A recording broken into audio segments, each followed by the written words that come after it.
ಇನ್ನು ಒಂದು ಕಡೆ ಡ್ರೋನ್ ಪ್ರತಾಪ್ ವಿರುದ್ಧ ಸುಮ್ಮನೆ ಕೆಲವರು ಆರೋಪ ಮಾಡ್ತಾರೆ ಅಂತ ಒಂದಷ್ಟು ರೂಮರ್ಸ್ಗಳಿದಾವೆ. ಪೊಲಿಟಿಕಲ್ ವಿಚಾರ ಬಂದರೆ ಯಾರೂ ಕೂಡ ಪೊಲಿಟಿಕಲ್ ಮ್ಯಾಟರ್ಸಲ್ಲಿ ಲೈಮ್ ಲೈಟಲ್ಲಿ ಬಂದ್ಬಿಟ್ಟು ಯಾರೂ ಫೋನ್ಪೇನೋ ಗೂಗಲ್ ಪೇನೋ ಅದರ್ವೈಸ್ ಆನ್ಲೈನ್ ಟ್ರಾನ್ಸಾಕ್ಷನು ಯಾರೂ ಮಾಡಲ್ಲ ಸರ್. ನಿಮ್ಗೆ ಇವಾಗ ತುಂಬ ಚೆನ್ನಾಗಿ ಗೊತ್ತಿದೆ. ಇವತ್ತು ದೊಡ್ಡ ದೊಡ್ಡ ವ್ಯಕ್ತಿಗಳೇ ಹೇಳಿದ್ದಾರೆ, ದೊಡ್ಡ ದೊಡ್ಡ ಲೀಡ್ರ್ಗಳೇ ಹೇಳಿರ್ತಾರೆ, ಒಳ್ಳೆ ಉನ್ನತ ಸ್ಥಾನದಲ್ಲಿರೋ ಲೀಡ್ರ್ಗಳೇ ಹೇಳಿರ್ತಾರೆ ಇವತ್ತು ಹಣ ಇಲ್ದಂಗೆ ಚುನಾವಣೆ ನಡೆಯಲ್ಲ ಅಂತ. ಬಟ್ ಇವತ್ತು ಈ ಒಂದು MLA ಎಲೆಕ್ಷನ್ ನಡಿಬೇಕು ಅಂದರೆ ಒಂದಿಷ್ಟು ಲಕ್ಷ ಅಂತ ಅಂದ್ಬಿಟ್ಟು ಅಷ್ಟೇ ಅವ್ರಿಗೆ ಇದಿದೆ, ಏನು ಅದ್ರ ಮೇಲೆ ಅವ್ರು ಖರ್ಚು ಮಾಡೋಂಗಿಲ್ಲ. ಬಟ್ ಅದು ಎಲ್ರಿಗೂ ಸಾರ್ವಜನಿಕವಾಗಿ ಗೊತ್ತಿದೆ. ಇವತ್ತೇನಾದ್ರೆ 10 ಕೋಟಿ 20 ಕೋಟಿ 30 ಕೋಟಿ ಖರ್ಚಾಗೋ ಜಾಗದಲ್ಲಿ 50 ಕೋಟಿ ಖರ್ಚಾಗಿರುತ್ತೆ.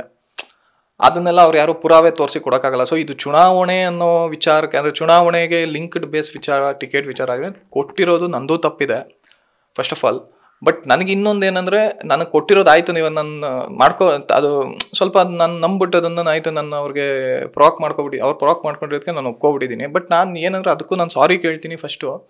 ಬೇರೆಯವ್ರಿಗೆ ಸಂದೇಶ ಹೋಗಬಾರ್ದು, ಇನ್ನು ಬೇರೆಯವರು ಈ ಥರ ಮಾಡ್ಕೋಬಾರ್ದು, ತೊಂದರೆ ಆಗಬಾರ್ದು. ಅನುಮಾನಗಳು ಯಾವಾಗ ಶುರುವಾಯಿತು ನಿಮಗೆ ಅಂತ ಸರ್? ನನಗೆ ಯಾವಾಗ ಬಿಗ್ ಬಾಸಿಂದ ಈಚ್ ಕಡೆ ಬಂದರು, ಫೋನ್ಗಳು ಯಾವಾಗ ನನ್ನ ಫೋನ್ ಅಟೆಂಡ್ ಮಾಡಿಲ್ಲ, ಅವರ ಸ್ನೇಹಿತರು ಆಪ್ತರಿಗೊಬ್ರಿಗೆ ಫೋನ್ ಮಾಡಿದೆ, ಅವ್ರಿಗೂ ಕೂಡ ಅವರು ಫೋನ್ ಮಾಡಿ ಅವರು ಕೊಡ್ಲಿಕ್ಕೆ ರೆಡಿ ಇಲ್ಲ, ಇಲ್ಲಿದ್ದಾರೆ ಅಂತ ಬ್ಯುಸಿ ಅಂತ ಅಂದ್ಬಿಟ್ಟು ಯಾವಾಗ ಹೇಳಲಿಕ್ಕೆ ಶುರು ಮಾಡಿದ್ರು, ನನಗೆ ಕ್ಲಿಯರ್ ಕಟ್. ಯಾಕೆಂದರೆ ಹೋಗೋಕ್ಕಿಂತ ಮುಂಚೆನೇ ಒಂಥರ ಇವರು ರಿಯಾಕ್ಟ್ ಮಾಡ್ತಿದ್ರು ಈ ಟಿಕೆಟ್ ವಿಚಾರ ಎಲ್ಲ ಎದುರುಗಡೆ. ಯಾಕೆಂದರೆ ಅದನ್ನೆಲ್ಲ ನಾವು ಯಾವುದು ಫೋನಲ್ಲಿ ಮಾತಾಡ್ತಿರ್ಲಿಲ್ಲ, ನಾವು ಎದುರುಗಡೆ ಕೂತ್ಕೊಂಡಾಗ ಅದ್ರ ಬಗ್ಗೆ ಮಾತಾಡ್ತಿದ್ದೋ.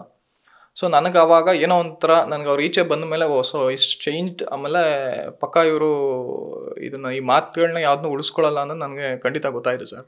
ಬಟ್ ನಾನು 3-4 ತಿಂಗಳು ಅವ್ರಿಗೆ ಯಾವುದೇ ಸ್ವಾರ್ಥ ಇಲ್ದಂಗೆ ನಾನು ಅವ್ರಿಗೆ ಹೆಲ್ಪ್ ಮಾಡಿದ್ದೀನಿ ಸರ್.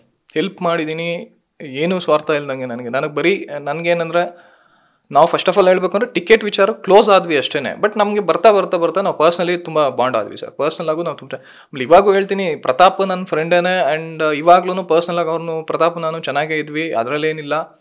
ಬಟ್ ಸಡನ್ನಾಗಿ ಡೋಣೋ ಯಾಕೆ ಈ ಥರ ಬಿಹೇವ್ ಮಾಡ್ತಿದ್ರೆ ನನಗೆ ಅರ್ಥ ಆಗ್ತಾಯಿಲ್ಲ. ಅಟ್ಲೀಸ್ಟ್ ಮಾತಾಡೋಕ್ಕೂ ರೆಡಿ ಇಲ್ಲ ಅಂತ ಅಂದಮೇಲೆ ಏನು ನನ್ನ ಮುಂದಕ್ಕೆ ನನಗೆ ಅದು ಏನು